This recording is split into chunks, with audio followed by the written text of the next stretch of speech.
भाग्य का लिखा कभी नहीं मिटता। हर किसी मनुष्य का भाग्य भगवान के सा रचता है। ये तो केवल वो ही जाने क्यों किसी के भाग्य में दरिद्रता, गरीबी, परेशानी रहती है और किसी के भाग्य में ऐशो आराम रहता है। जैसा इंसान का भाग्य वैसा ही उसका जीवन रहता है। क्या भाग्य का लिखा भी कभी बदलता है? आइए जानते हैं आज की इस कहानी से। एक समय की बात है, देवभूमि नामक गांव में एक ज्ञानी पंडित रहता था। फिर एक दिन वह सोचता है कि वह अपने बचपन के मित्र से मिलकर आए। फिर वह अगले ही दिन अपने मित्र से मिलने उसके गांव जाने लगता है। उसका वह दोस्त बचपन से ही एक पैर से अपाहिज और जुबान से गूंगा था। उस पंडित के गांव से उसके दोस्त का घर लगभग काफी दूर था। वहां जाने के लिए बीच बीच में कई छोटे बड़े गांव पड़ते थे। पंडित रास्ते से अपनी खुशी में चल रहा था, क्योंकि वह बड़े दिनों के बाद अपने दोस्त से मिलने जा रहा था। चलते चलते उसकी मुलाकात एक व्यक्ति से होती है, तो वह व्यक्ति भी पंडित के साथ सफर में चलने लगता है। उस आदमी को देखकर पंडित सोचने लगता है, चलो अच्छा हुआ, रास्ता आसानी से कट जाएगा। और पंडित खुशी से उसे व्यक्ति को उसका नाम पूछता है। तो उस व्यक्ति ने अपना नाम धर्मराज बताया। पंडित को यह नाम कुछ अजीब सा लगा, लेकिन उन्होंने नाम के विषय में कुछ ज्यादा उचित नहीं समझा। अब धीरे धीरे दोनों साथ चल रहे थे। तभी रास्ते में एक छोटा गांव आता है। गांव का प्रवेश द्वार आते ही धर्मराज ने पंडित जी से कहता, आप आगे चलो, मुझे इस गांव में एक कार्य है। मैं वह कार्य समाप्त कर कर आगे आपसे मिलता हूं। पंडित कहता है ठीक है, और वह वहां से चलने लगते हैं। कुछ ही देर बाद खबर फैली कि किसी व्यक्ति को बैल ने कुचल दिया है। जैसे ही बैल ने उसे व्यक्ति को कुचल दिया, ठीक कुछ देर बाद ही धर्मराज पंडित के पास वापस आ जाता है। फिर दोनों चलना शुरू कर देते। चलते चलते वह दोनों एक गांव के मुख्य द्वार पर पहुंच जाते हैं। गांव के बाहर एक बहुत ही बड़ा और आलीशान एक घर दिखाई देता है। वहां पर आराम करने की सुविधा काफी बढ़िया लग रही थी। पंडित के दोस्त का घर अभी भी वहां से दूर था, और रात होने के कारण पंडित धर्मराज से कहते हैं, रात होने वाली है, सारा दिन सफर करने से तुम भी थक गए होंगे और भूख भी लग रही होगी, तो यहाँ पर हम भोजन करके यहाँ पर ही विश्राम करते हैं और आगे का सफर हम अगली सुबह जारी रखेंगे। धर्मराज ने कहा, ठीक है, मुझे भी यहाँ पर किसी को कुछ पैसे देने हैं। तुम भोजन करके आराम करो, मैं थोड़ी देर बाद आकर भोजन कर लूंगा। इतना कहकर वह वहां से चला जाता है, लेकिन उसके जाते ही कुछ देर बाद गांव में धुआं उठता हुआ दिखाई देता है, और देखते ही देखते पूरे गांव में आग लग जाती है। पंडित ने हैरानी से सोचा, यह धर्मराज कुछ तो गड़बड़ है। वो जहां पर भी जाता है कोई ना कोई अनहोनी जरूर हो जाती है। ये व्यक्ति कुछ तो अजीब है। लेकिन फिर भी पंडित जी ने धर्मराज से कुछ पूछना उचित नहीं समझा। अगले दिन सुबह होते ही दोनों फिर से अपनी यात्रा शुरू कर देते हैं। कुछ समय बाद आगे और एक गांव आ जाता है। धर्मराज ने फिर पंडित से कहा, आप आगे चलिए, मुझे इस गांव में अपने मित्र के भाई से मिलने जाना है। मैं उससे मिलने के बाद आपको आगे रास्ते में मिलूंगा।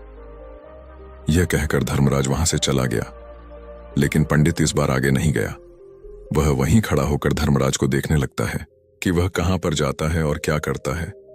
तभी थोड़ी देर बाद लोगों की चिल्लाने की आवाज सुनाई देने लगी कि एक व्यक्ति को सांप ने काट लिया है और उसकी मृत्यु हो गई है।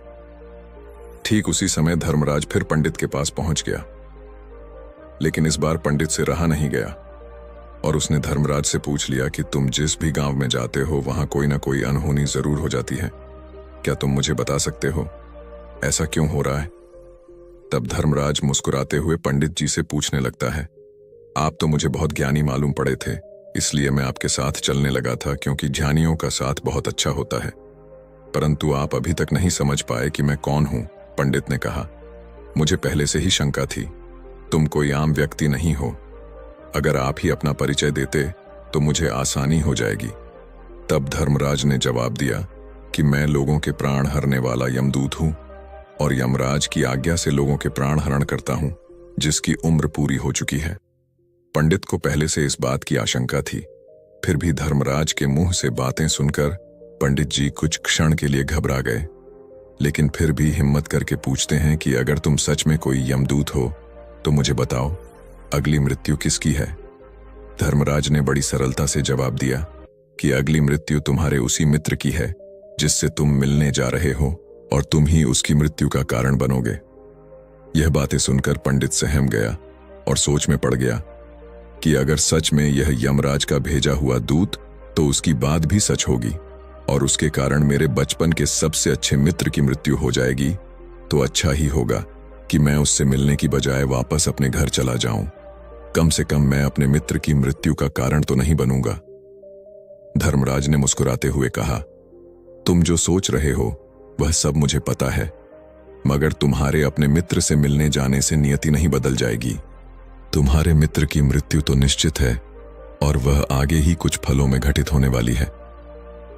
महाकाल के मुंह से ऐसी बातें सुनकर पंडित को झटका लगा, क्योंकि महाकाल ने पंडित के मन की बातें पढ़ ली थीं, जो कि एक सामान्य व्यक्ति के लिए संभव नहीं है। अब पंडित को विश्वास हो गया कि यह धर्मराज सचमुच यमदूत ही है।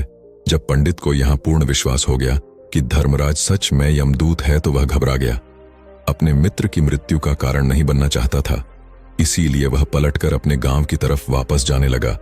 लेकिन जैसे ही पंडित वापस जाने के लिए मुड़ा, उसने देखा कि उसका मित्र तेजी से उसकी तरफ चला आ रहा है, जो कि पंडित को देखकर अत्यंत प्रसन्न दिखाई पड़ रहा था।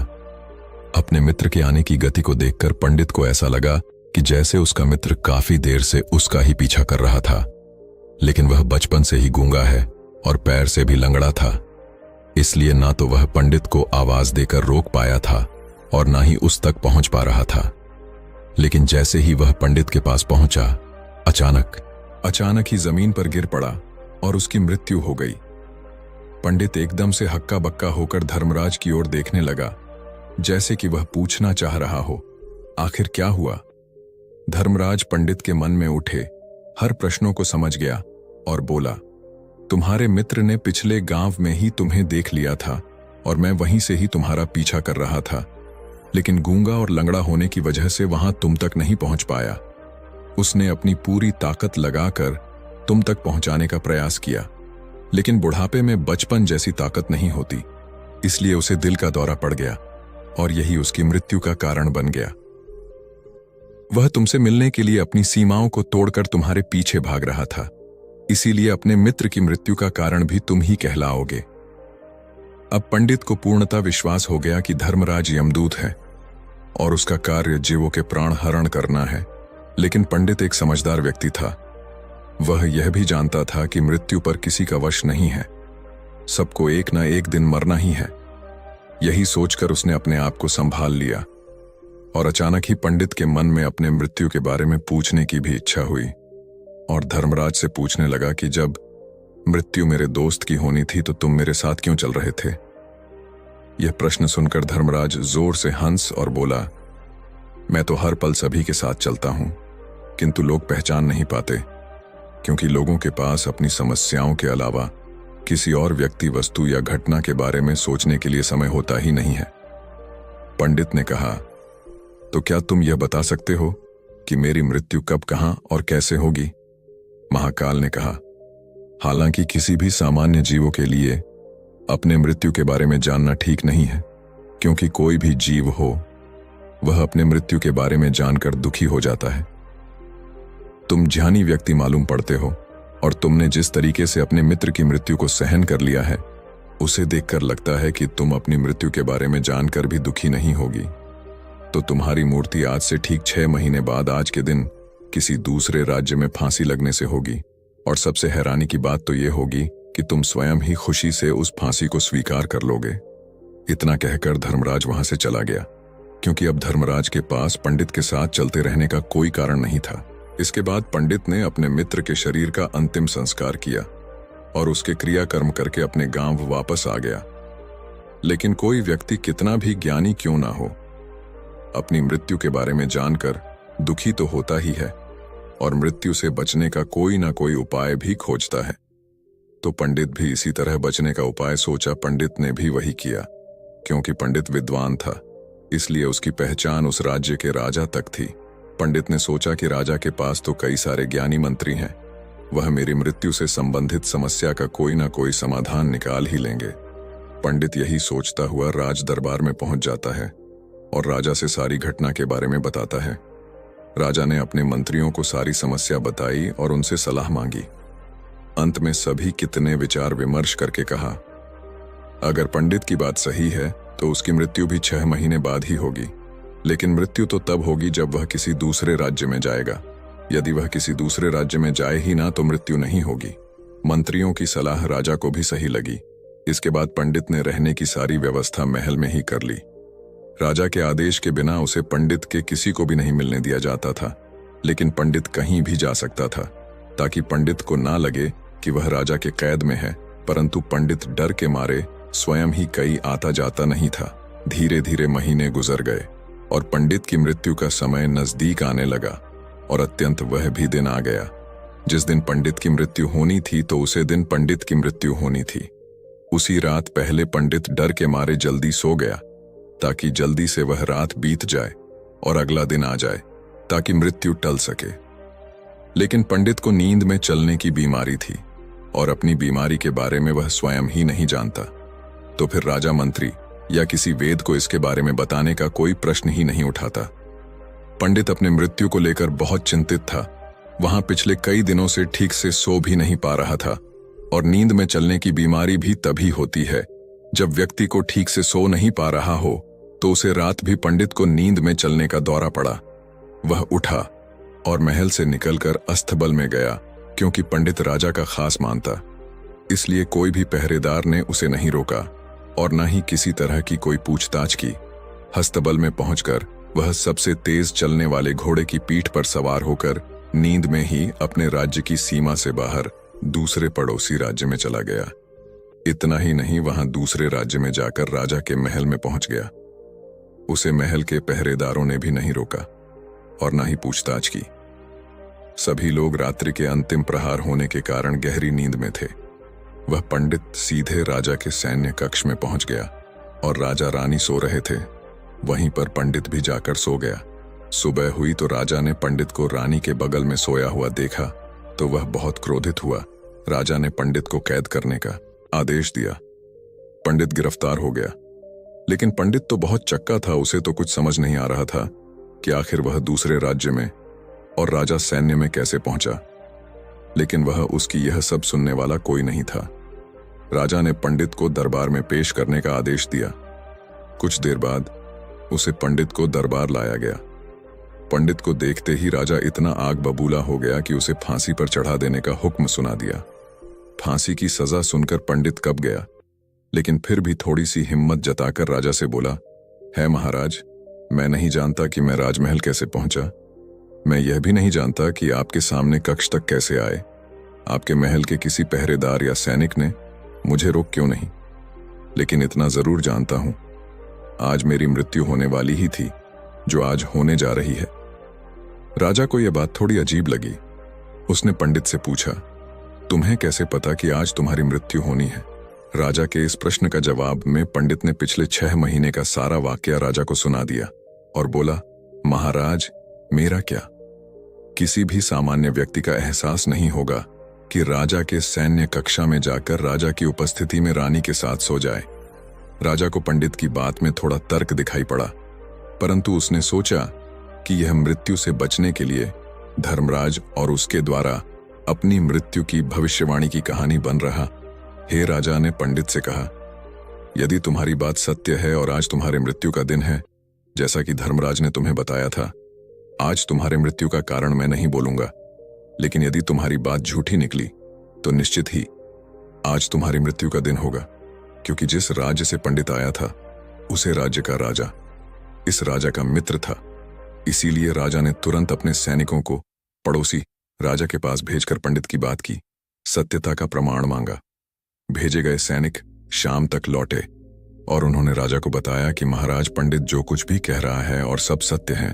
पड़ोसी राज्य के राजा से पिछले 6 महीने से पंडित के रहने की सारी व्यवस्था अपने ही महल में रखी थी। पंडित राजा का खास मेहमान था। कल शाम राजा आखिरी बार पंडित से उसके कक्ष में मिले थे, और उसके बाद यह इस राज्य में कैसे पहुंच गया, इसकी जानकारी किसी को भी नहीं है। इसीलिए उसे राज्य के राजा के अनुसार पंडित को फांसी देना ठीक नहीं है। लेकिन राजा के सामने यह नई समस्या थी, क्योंकि उसने बिना पूरी बात जान ही पंडित को फांसी की सजा सुना दी थी। इसलिए अगर उसने फांसी नहीं दी तो राजा का वचन का अपमान हो जाएगा, लेकिन अगर राजा की बात का मान रखा जाए तो बेवजह एक निर्दोष व्यक्ति की मौत हो जाएगी। राजा ने अपने सभी मंत्रियों से इस बारे में सुझाव मांगा तो मंत्रियों ने राजा को सुझाव दिया कि महाराज पंडित को एक कच्ची सूत के धागे से फांसी लगवा दी जाए। इससे आपका कथन का भी मन रह जाएगा और कच्चे सुख के धागे से पंडित को फांसी भी नहीं लगेगी और उसके प्राण भी बच जाएंगे। राजा को मंत्रियों का यह सुझाव पसंद आया और उसने ऐसा ही करने का आदेश दे दिया। पंडित के लिए कच्चे सूत के धागे से फांसी का फंदा बनाया गया और नियम के अनुसार पंडित को फांसी पर चढ़ाए जाने लगा। सभी लोग बहुत खुश थे कि ना तो वह पंडित मरेगा और ना ही राजा का वचन खाली जाएगा। पंडित को भी पूर्ण विश्वास था ये सूत के धागे से तो उसकी मृत्यु हो ही नहीं सकती, इसलिए इस पर चढ़ने के लिए तैयार हो गया। जैसा धर्म महाराज ने भविष्यवाणी की थी कि तुम खुद ही अपनी फांसी को स्वीकार करोगे, लेकिन जैसे ही पंडित को फांसी दी गई सूत का धागा तो टूट गया। लेकिन टूटने से पहले उसने अपना काम कर दिया था। पंडित के गले की एक नर्स सूत के धागे के झटके से कट चुकी थी और पंडित जमीन पर पड़ा तड़प रहा था। उसी पर उसके गले से खून ही खून निकल रहा था और देखते ही देखते पंडित का शरीर पूरी तरह से शांत हो गया। सभी लोग आश्चर्यचकित थे और पंडित को मारता हुआ देख रहे थे। किसी को विश्वास नहीं हो रहा था कि कच्चे सूत के धागे से भी किसी इंसान की मृत्यु हो सकती है, लेकिन घटना तो घट चुकी थी। नियति ने अपना काम कर दिया था और धर्मराज की भविष्यवाणी सच हो चुकी थी। श्रीमद् भागवत गीता में भगवान श्री कृष्ण ने कहा है, जो होना होता है वह होकर रहता है। हम चाहे कितनी भी सावधानी बरते, कितना भी उपाय कर लें, लेकिन घटना और घटना की पूरी प्रणाली पहले से ही होती है, जिसे हम थोड़ा सा भी इधर उधर नहीं कर सकते। दोस्तों, शायद इसलिए ईश्वर ने हमें भविष्य जानने की